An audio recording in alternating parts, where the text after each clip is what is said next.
నమస్తే అండి. నా పేరు వెలగాని నరసింహులు. నేను ఏపీ హైకోర్టు అడ్వకేట్ అండి. నేను ఈరోజు మీకు కేవలం అవగాహన పర్పస్ కోసం చెప్పే చిన్న విషయం ఏంటంటే, ఒక వ్యక్తి ఒక క్రిమినల్ కేసులో ఇన్వాల్వ్‌మెంట్ అయ్యాడనే ఉద్దేశంతో అతను పోలీస్ కానిస్టేబుల్ జాబ్‌కి అప్లై చేసినప్పుడు అతని యొక్క క్యాండిడేచర్‌ని రిజెక్ట్ చేయడం జరిగినది.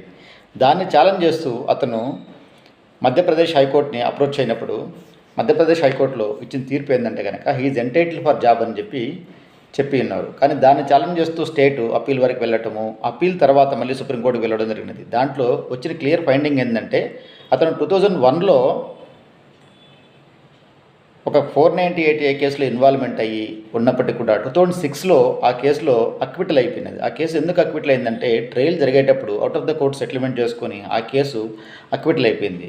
ఆ తర్వాత 2006లో అక్విటల్ అయిన తర్వాత కూడా అతను 2012, 13 ఆ పీరియడ్లో ఒక రిక్రూట్మెంట్లో పార్టిసిపేట్ అయ్యి పోలీస్ కానిస్టేబుల్ జాబ్కి అప్లై చేసినప్పుడు అతను యాంటిసిడెంట్ చెక్ చేసేటప్పుడు, అంటే వెరిఫికేషన్ చేసేటప్పుడు, అంతా సెలక్షన్ అంతా అయిపోయిన తర్వాత వెరిఫికేషన్ చేసేటప్పుడు అతను ఒక కేసులో ముద్దాయిగా కనపరుస్తూ ట్రయల్ ఫేస్ చేశాడు అనే ఒక రీజన్ రాస్తూ అతని యొక్క క్యాండిడేట్ని రిజెక్ట్ చేశారు. దాన్ని ఛాలెంజ్ చేస్తూ హైకోర్టు వరకు రావటము, రిట్ అప్పీల్ వేయటము, దాని తర్వాత సుప్రీంకోర్టు వరకు వెళ్ళడం జరిగితే సుప్రీంకోర్టు ఇచ్చిన క్లియర్ ఫైండింగ్ ఏంటంటే, on that ground only his his candidature cannot be denied. అంటే ఆ యొక్క కారణం వల్ల అతన్ని ఎంప్లాయ్మెంట్ నుండి డిప్రైవ్ చేసేదానికి లేదు.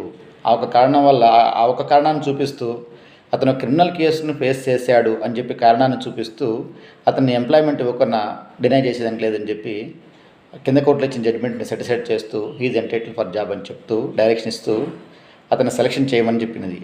ఆల్రెడీ సెలక్షన్ ఇస్ కంప్లీటెడ్ అంటే కనుక అతను తీసుకోమని చెప్పి ఎంప్లాయ్మెంట్లోకి తీసుకోమని చెప్పి డైరెక్షన్ ఇచ్చి ఉన్నది. అంటే ఈ విషయం ద్వారా మీకు తెలియజేయడం ఏంటంటే కనుక, ఇటువంటి సందర్భాలు మీకు ఏర్పడినప్పుడు పోలీస్ కానిస్టేబుల్ జాబ్కి ఎవరు ఐపీఎస్ పిల్లలు, ఐఏఎస్ పిల్లలు రారు. చిన్న సామాన్య కుటుంబంలో పుట్టి పెరిగిన వాళ్ళు అటువంటి చిన్న చిన్న జాబులు ట్రై చేస్తుంటారు. కాబట్టి లాలో ఉండే ఇటువంటి విషయాలు తెలుసుకొని మీరు సద్వినియోగం చేసుకొని ఉపయోగించుకుంటారనే ఉద్దేశంతో మాత్రం ఈ వీడియో ద్వారా మీకు తెలియజేస్తాను. నమస్తే అండి. నా పేరు వెలగాని నరసింహులు. నేను ఏపీ హైకోర్టు అడ్వకేట్ అండి. నమస్తే అండి. ఉంటానండి.